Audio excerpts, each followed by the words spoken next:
We have come this day seeking your presence and healing love. Be with us as we hear the words of hope and compassion. Give us courage to learn and grow that we might serve you faithfully in all of our days. Amen.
Ourselves as your slaves for Jesus' sake.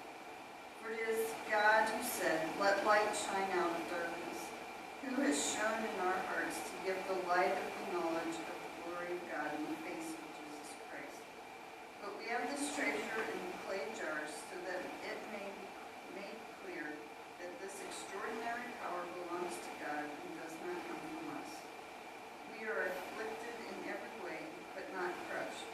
Perplexed but not driven to despair, persecuted but not forsaken, struck down but not destroyed, always carrying in the body the death of Jesus, so that the life of Jesus may also be made visible in our bodies. For while we live, we are always being given up to death for Jesus' sake, so that the life of Jesus may be made visible in our mortal flesh. So death is working in us, but life in you. The word of God, the people of God. Thanks be to God.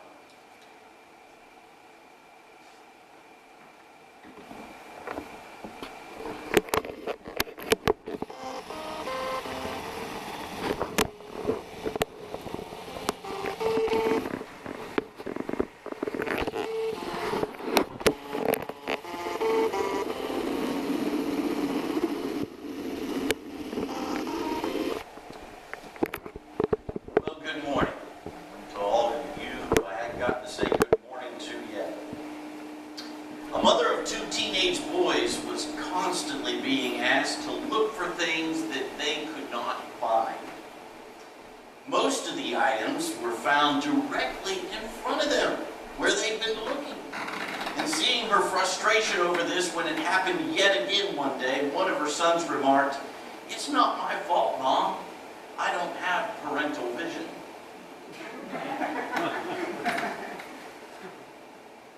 I don't think there's a parent among us who don't wish that that parental vision would come on quicker than it does. Well, last week we started out on our trek through this very personal letter from Paul, his second letter to the church at Corinth. And he let the Corinthians know how they had been utterly crushed in Asia on their evangelistic travels and how they despaired of life itself.